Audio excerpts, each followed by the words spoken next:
Sir, no? Favorite subject ko pa naman to. Okay, good morning, class. La, parang Ang tero. ingay. First day ng klase, napakaingay. Magkukunwari akong masungit na teacher. Okay, ako nga pala si Mr. Deso sa magiging teacher nyo dito sa computer gaming, kaya galingan nyo. At dahil first day of class, mag-i-introduce yourself tayo. Ala sir, ano ba yan? Nakakahiya. Ano? May angal kayo? Ang sasabihin nyo sa introduce yourself, yung pangalan nyo, edad, tsaka yung favorite nyong laro at bakit. Yan yung gusto kong marinig sa inyo. Oh, ang unang mag-i-introduce yourself, si Jose. O Jose, ikaw na daw.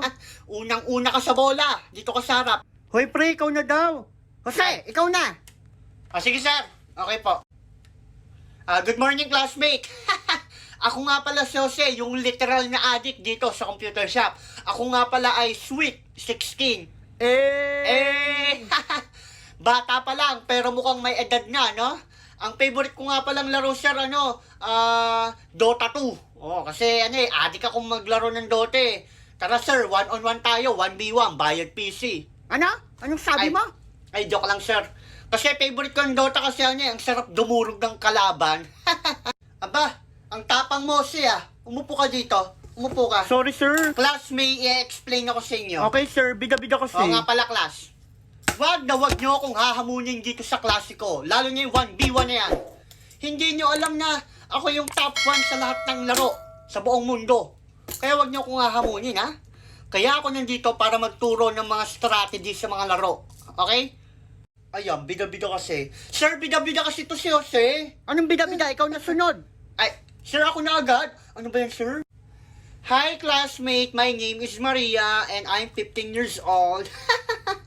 And my favorite game is, sir, y8.com. Lalo nyo yung, sir, yung dress up, yung binibihisan yung Barbie. Sir, gusto ko talaga ma-perfect yun kasi, favorite ko yung nagbibihis sa mga babae. Like, I'm a future designer, sir. Dress up sa Y8. Hindi ako naglalaro niyang class, ha. O, sige, next. Si Eljon. Because the night will be the night goes enough for... Sir, naka-asar, sir, oh. Jose, bida-bida talaga. Bida-bida. Sir, good morning. Good morning, classmate. Ako nga pala si Eljon. Sweet 16 din, katulad ni Jose. Gaya-gaya. Pero mas mukha akong bata, di ba? Ang favorite ko nga palang subject, sir, crossbar. Kasi gusto kong rat-rating na si Jose.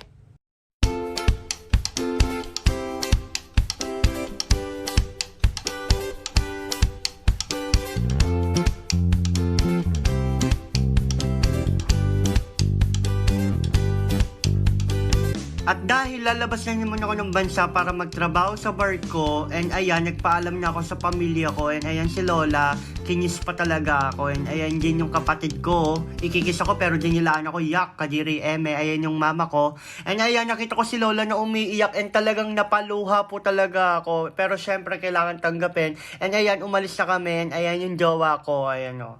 By the way, sobrang mahal na mahal ko po talaga tong si Brenda, and talagang hindi ko siya iiwan. Ito yung first LDR namin, kaya kailangan lumaban dahil mag-iipon ako pampakasal. Huy! And ayan, syempre umiyak talaga ako kasi syempre mahal na mahal ko talaga siya. And ayan, kinomport ako ni mami, and talagang grabe, iyak ako ng iyak sa taxi. Pero kailangan tanggapin and go! Andito na ako sa National, ano nga ba to? Naiya! Ayan, Naiya. Ayan talaga yon. Ayan si na mami at daddy. Talagang hinatid pa talaga ako sa airport. Ayan, ayan, nagpaalam na ako and nag-check-in na ako ng bagahe. Ayan, nasa check-in na ako para ipasok yung ko. Para maiayos ko na yung maleta ko. Ayan, nasa na ako, immigration. Nakapasa ako sa immigration. Grabe, for the win. Ayan, papasok na ako sa gate 110 para pumasok sa aeroplano going to Kuala Lumpur. And ayan, goodbye Philippines. And ayan, papasok na ako sa airplane. KLM nga pala yung yung airlines ko. And ayan, pumasok na ako sa aeroplano. And talagang, ayan yung pangyayari sa loob ng aeroplano. Ayan, nasa Kuala Lumpur na agad ako, di ba? Napakabilis lang. Di ba? Sana magustuhan nyo yung voice over ko. Hindi talaga ako marunong mag-voice over. Pero ayan, naghihintay ako sa Kuala Lumpur going to Amsterdam. And ayan nga pala yung yung CR. And ayan, di ba? Chilling. Ayan, nasa loob na pala ulit ako ng airplane going to Amsterdam. And ayan, kain. Bon appetit, good appetite. And ayan, nakarating na agad ako sa Amsterdam. Ganun kabilis, di ba? Ayan, nakita pa ko ng robot, naglilinis. Oh, di ba? Napakasipag na robot. Sana all. Ayan, nag-Starbucks pa ako. Oh, social media climber. And ayan, napakaganda ng airport dito sa Schiphol, dito sa Amsterdam. And talagang napakalawak. Ang layo nung nilakad ko para makarating doon sa boarding. O ayan, boarding na nga going to Oslo, Norway. Ayan, nag-bus pa kami. Di ba? Napakahaba. Ayan yung airplane namin yung sasakyan. Ayan, KLM. And ayan, goodbye! Goodbye, Amsterdam! We are now here at...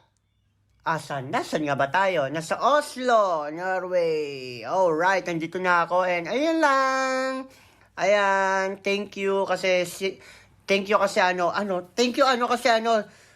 safe yung flight ko. Ayan, nasa taxi na ako. Sinundo na ako ng agent para daling sa hotel. And ayan, napakaganda talaga dito sa Norway. Grabe. Ayun lang, bye!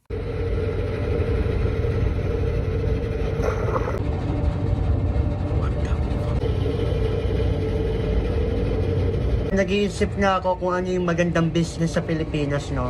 Comment down below.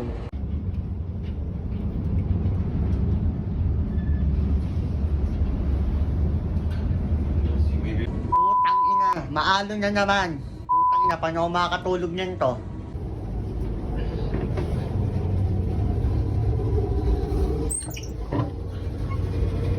Ang sarap talaga magsiman, grabe. No, siman pa more. O, ayan, o. Di ba? Grabe, sarap sa pakiramdam na maging seaman. O aking karagatan, gusto ko pa mabuhay. Karagatan, gusto ko pa mabuhay. Seaman pa more! Tara, tignan natin. Di ba? Para ako nasa Ocean Park. Grabe, instant Ocean Park.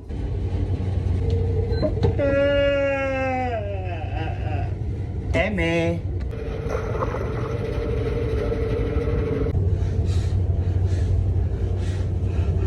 So, during bad weather, wag kayong lalabas. Kapag may pinatrabaho sa'yo yung kapitan or yung mga opisyal, ay nako, sabihin nyo talaga na, di ikaw lumabas, ikaw nakaisip O, ganun.